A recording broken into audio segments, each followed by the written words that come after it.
Más información internacional ahora en CNN Redacción. Israel, la atención, calificó como un ataque terrorista la explosión registrada este domingo en Tel Aviv, en la que un transeúnte resultó herido y en la que murió también la persona sospechosa de transportar material explosivo. Las brigadas Al-Qassam, el brazo armado de Hamas, se atribuyeron la responsabilidad del ataque. Mientras tanto, está aumentando la presión de Estados Unidos para lograr un cese del fuego. Para el secretario de Estado de Estados Unidos, Anthony Blinken, esta es probablemente la mejor oportunidad y tal vez la última para lograrlo. Vamos a conectarnos en vivo, como siempre, con Jerusalén. Allí está nuestro corresponsal internacional en jefe, José Levi. José, bienvenido y buen inicio de semana. ¿Cómo responde Israel y Hamas a esta presión estadounidense a la que hacíamos referencia? Sí, Nacho, buenas tardes. Tenemos que informar de que acaba de finalizar Anthony Blinken una rueda de prensa aquí en Jerusalén, donde ha dado la información realmente clave, crucial, de que el primer ministro israelí, Benjamin Netanyahu, ha aceptado la propuesta de compromiso para llegar a ese cese del fuego en Gaza y a la liberación de los 115 rehenes israelíes todavía en esa franja de tierra. Esto después de lo que él calificó de conversaciones suyas con Netanyahu que se prolongaron durante 3 horas, 2 horas y media a solas los dos, que fueron calificadas por Blinken como muy constructivas. Entonces, esto es un paso enorme, gigantesco, hacia que se pueda lograr realmente el fin de este conflicto. Vemos que lo que dice ahora Anthony Blinken es que todo depende ahora de Hamas. Hamas hasta ahora ha dicho que esta propuesta de compromiso lo que hace es servir a los intereses israelíes, pero tenemos que Anthony Blinken está previsto que mañana, en los próximos días, esté en Egipto y en Qatar, ya que tenemos que si las negociaciones hasta ahora, la pasada semana, fueron en Qatar, en Doha, ahora en los próximos días se prevé que sean en El Cairo, y en cualquier caso son Egipto y Qatar los países que pueden tener una mayor influencia sobre Hamas. Aquí tenemos a una organización, eso sí, que el gran problema es cómo negociar con el líder máximo de Hamas, con Yehia Sinwar, porque él se encuentra en los túneles subterráneos en el interior de Gaza. Y precisamente para no ser localizado por los israelíes, comunicarse con él es extremadamente difícil.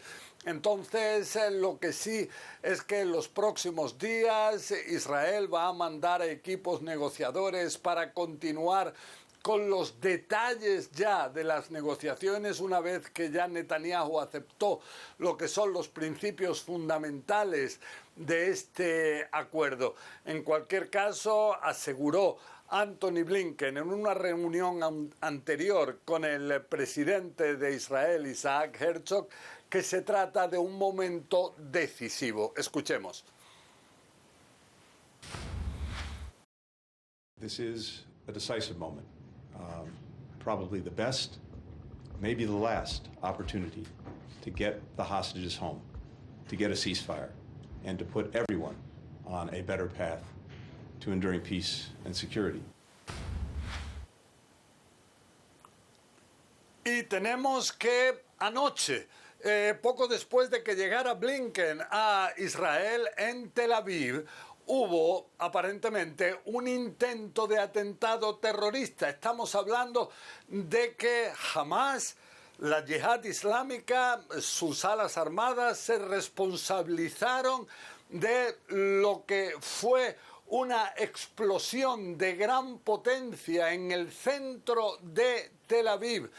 pero la única persona que perdió la vida era la persona que llevaba en una mochila en la espalda, llevaba 8 kilogramos de explosivos que podían haber causado enorme daño. A pocos metros había una sinagoga con cerca de un centenar de personas rezando, y entonces se desconoce cuál era el objetivo de esta persona, pero parece que por un error, y es que explotó todo antes de tiempo, pero en cualquier caso se impidió así que pudiera haber una verdadera tragedia que sin duda pudiera haber influido en la actitud de Israel con respecto a este cese de violencia que se propone ahora, precisamente con Hamas, la organización que se responsabilizó de esa explosión.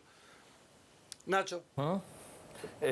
José, por supuesto que hablamos de este tema desde el inicio, obviamente, del conflicto, desde el 7 de octubre, pero todo lo que bien nos estás contando ocurre, como también venís destacando en este programa, bajo la amenaza constante de un posible ataque de Irán contra Israel.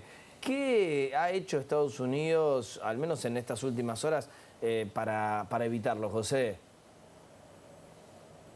Bueno, vemos por un lado una presencia militar masiva en el Medio Oriente, de portaaviones, de aviones, de los más sofisticados con los que cuenta Estados Unidos, y todo esto cuando Estados Unidos advierte a Irán y también a Hezbollah de no atacar, de no hacer nada que pueda de alguna manera entorpecer el camino precisamente ahora de llegar a un acuerdo, hasta el punto de que fuentes en Estados Unidos amenazaron con consecuencias cataclísmicas, ni más ni menos, o sea, espeluznantes, caso de que sobre todo Irán ahora llevara a cabo un ataque contra Israel y de esta manera, según Estados Unidos, saboteara los intentos de terminar